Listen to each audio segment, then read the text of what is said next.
Hello, bonjour. Aujourd'hui, je vais parler de Meghan Markle, la duchesse de Sussex. En fait, je vais lire un article qui vient de sortir dans People Magazine. C'est un article qu'elle a donné il y a quelques jours de cela dans le cadre de la promotion de son nouveau show qui va sortir demain sur Netflix. Ce que je vais faire, je vais vous faire en deux parties parce que c'est assez long. Donc, du coup, il y a certaines parties du monde où il est très difficile d'avoir accès à Internet. Du coup, en réduisant les vidéos, ça permet à ceux qui y sont de pouvoir les voir. Alors, je vais commencer. Meghan Markle est recroquevillée dans son lit avec son fils de 5 ans, le prince Archie, endormi lors d'une récente soirée d'hiver à Montecito en Californie. Son téléphone en main, elle rattrape son retard dans ses emails, finalisant les détails du lancement de sa marque de style de vie renommée As Ever et de sa nouvelle série Netflix With Love, Meghan. Son mari le prince Harry, 40 ans, est toujours à Vancouver où il termine les Jeux Invictus. Meghan, 43 ans, l'a rejoint pendant quelques jours, au cours desquels elle est restée en contact étroit avec sa mère, Doria, prenant des nouvelles d'Archie, et de la princesse Lilibet, 3 ans, qui étaient tous deux tombés malades et s'assurant qu'ils étaient vus par un médecin en sirotant des bouillons d'os. Maintenant, elle savoure ce calme à la maison avec Archie alors qu'il se réveille, lui disant d'une voix endormie « Maman, ne travaille pas trop dur ». Se remémorant ce moment à People, quelques jours plus tard, la princesse a déclaré que c'était la chose la plus douce. Comme tout entrepreneur, Meghan a dû relever le défi de lancer une nouvelle entreprise. Mais contrairement à la plupart, elle l'a fait sous les projecteurs. En mars 2024, sa marque initiale, American Riviera Orchard, a fait ses débuts en ligne. Un mois plus tard, des pots de confiture portant le logo de la marque ont commencé à circuler parmi des amis comme Chrissy Teigen, Mindy Kaling.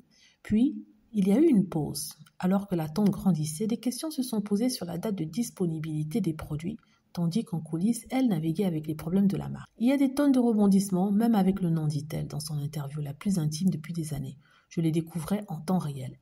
Et bien qu'elle ait fait face à un examen public intense à chaque étape, Meghan dit que l'expérience a été définie par la croissance. J'apprécie que tous ceux qui m'ont donné la grâce de faire des erreurs et de comprendre, et aussi d'être indulgent avec moi-même à travers cela, c'est une courbe d'apprentissage. Alors que Meghan construit sa marque, elle continue également d'élargir sa vie à Montecito. 5 ans se sont déroulés depuis qu'elle et Harry ont pris la décision sismique de se retirer de leur rôle royal au Royaume-Uni et de tracer leur propre chemin, mais leur titre demeure. Meghan dit que le nom Sussex, attribué à elle et à Harry par la reine Elisabeth le jour de leur mariage en 2018, a une signification plus profonde qu'elle n'aurait pu l'imaginer avant la maternité. C'est notre nom qu'on met en tant que famille, et je suppose que je n'avais pas réalisé à quel point cela aurait de l'importance pour moi, jusqu'à ce que nous ayons des enfants, dit-elle. J'aime que ce soit quelque chose qu'Archie, Lilibet et Harry et moi avons tous ensemble. Cela signifie beaucoup pour moi. Le nom Sussex, ajoute-t-elle, fait partie de notre histoire d'amour. Après sa nouvelle série qui sera diffusée le 4 mars sur Netflix, elle partage ses passions personnelles, notamment la cuisine, l'accueil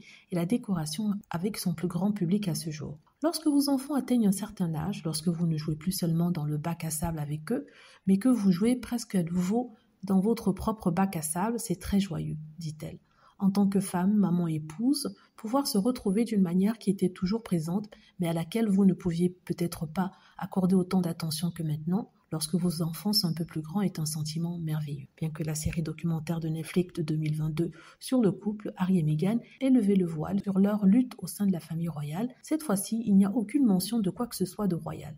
Harry lui-même ne fait qu'une brève apparition dans l'épisode final, mais sa présence se fait ressentir dans les coulisses. Chaque fois qu'Harry se rendait sur le plateau, il était toujours très poli et amical, a déclaré un membre de l'équipe de People Magazine. Mais il était clair qu'il voulait que ce soit le moment de briller pour Meghan. L'émission Lifetime de 8 épisodes de Meghan montre cette dernière en train de cuisiner, de bricoler, de jardiner avec des amis et des chefs tout en partageant des histoires personnelles et des recettes, une extension naturelle de sa vie pré-royale. En 2014, lors du tournage de Suits à Toronto, elle a lancé le TIG, un blog sur la nourriture, les voyages et le bien-être, des années bien avant le boom des influenceurs. Mais alors que sa relation avec Harry s'approfondissait, elle a fermé en 2017 et ensuite supprimé son compte Instagram avant de rejoindre la vie royale. A-t-il été difficile de lâcher prise ? Eh bien, j'avais le TIG, mais j'aimais certainement encore plus mon mari. C'est donc un choix que j'ai fait à l'époque et je ne changerai pas cela une seconde. Harry adore maintenant voir Meghan revenir au rythme créatif. Mon mari m'a rencontré lorsque j'avais le TIG et je vois cette étincelle dans ses yeux quand il me voit faire la chose que je faisais quand il m'a rencontré pour la première fois. Même si les activités de sa nouvelle émission semblent familières aux fans de longue date de Meghan, le tournage l'a poussée au-delà de la zone de confort qu'elle connaissait depuis ses 7 saisons dans Suits. Je n'ai jamais vraiment été devant la caméra comme ça, dit-elle. en réfléchissant à ce drame juridique qui était devenu l'une des émissions les plus diffusées sur Netflix en 2020. Elle ajoute « C'est une capsule temporelle pour moi. J'ai toujours la jupe crayon du premier épisode. C'est la seule chose que j'ai gardée. Elle reste proche de ses co-stars comme Abigail Spencer et ravie de voir le nouveau suit Ellie sur Peacock. J'aime qu'il reçoive une nouvelle bouffée d'air frais. Sa nouvelle mission n'est pas un format traditionnel de type stand and steer, un terme de l'industrie que Meghan Markle a appris pendant le tournage pour décrire la plupart des émissions de cuisine. On a l'impression de passer du temps ensemble, ce qui est finalement ce qui s'est passé, dit-elle à propos de la présence de l'équipe dans la série. Je préparais une recette et je disais tout le monde essaie ça. Et il y avait certains plats où on regardait tout le monde affluer et je disais nous n'avons plus de cuillère. Au final, on avait un sentiment de communauté et c'était l'esprit de l'émission. Alors, le réalisateur Michael Steed, qui a déjà travaillé sur la série primée aux Emmy Awards, Anthony Bourdain, Parts Unknown, rajoute tout le monde a une version d'elle, mais c'est juste quelqu'un qui se bouscule, qui travaille et qui fait. Je souhaite vraiment créer un environnement où elle pourrait se détendre et je connais les pressions auxquelles elle est confrontée au quotidien. T'es heureux que nous ayons créé des scènes où elle pourrait puiser dans cette partie de sa vie.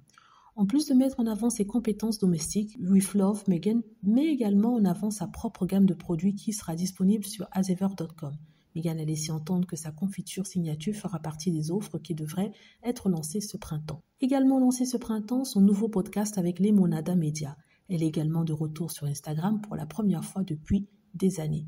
La dernière fois que j'étais sur les réseaux sociaux, Boomerang était à la mode, dit-elle en riant. Les stories d'Instagram n'existaient même pas, donc ça fait un moment. Malgré l'attention intense portée à son retour sur Instagram, où ses 2 millions d'abonnés analysent tout, de ses tenues aux assiettes qu'elle utilise, Meghan Markle ne s'identifie pas comme une influenceuse. Je me vois comme une entrepreneuse et une fondatrice, dit-elle. Et si la marque finit par devenir influente, alors ce sera formidable. Et même si l'émission dépeint une image de bonheur domestique avec Meghan, faisant cuire lentement des baies de son jardin, elle ne se considère pas non plus comme une tradwife, abréviation de femme traditionnelle. J'aime pouvoir faire un hybride, dit-elle. La livraison de plats chinois est l'une de mes préférées, mais même lorsque je commande des plats emportés, j'essaie de les présenter magnifiques, dit Meghan. Elle encourage les autres à rechercher l'équilibre, non la perfection, malgré la belle imagerie de son émission. La série consiste à faire ce que l'on peut faire, dit-elle, et le faire avec amour. C'est une amie qui a visité le plateau qui a trouvé le nom de l'émission, qui a remarqué cette attitude. Ils ont compris qu'ils étaient très heureux de me voir telle que je suis, raconte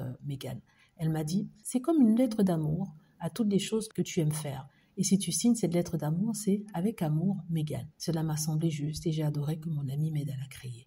Recevoir ce genre de commentaires de la part de ses amis qui l'ont discrètement soutenue dans les difficultés de ces dernières années a été significatif pour Meghan. Il faut imaginer l'expérience de mes amis au cours des dernières années, dit-elle.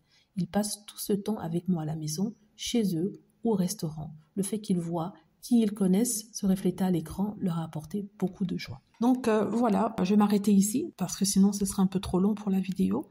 Mais j'ai beaucoup apprécié. En fait, elle décrit le pourquoi du comment de cette série qu'elle a faite. Elle explique tout simplement que c'est un bon moment à passer, qu'elle a souhaité passer. Ça lui permettait de revenir à ses amours d'antan et de faire ce qu'elle a toujours apprécié avant le prince Harry. Elle dit que le prince Harry adore la voir travailler, être elle-même dans son propre univers. Et le fait qu'elle travaille donne aussi un bon exemple à ses enfants qui lui demandent de ne pas trop travailler. C'est trop mignon. Et on a aussi une explication pourquoi elle a dû quitter les Jeux Invictus pour se rendre auprès de ses enfants, même si c'était programmé qu'elle reste quelques jours, ce qui est compréhensible. Maman Doria était auprès de ceux-ci qui étaient malheureusement malades. Donc en même temps, ça lui a permis de faire cette interview-là. Donc voilà, je ferai une deuxième partie demain pour continuer ça et on verra ensemble. Dites-moi ce que vous en pensez, j'espère que vous aimez la vidéo. N'hésitez pas à cliquer sur like si c'est le cas, à vous abonner pour plus de vidéos et à cliquer sur la petite cloche afin de être averti lorsque je poste une nouvelle vidéo. Merci.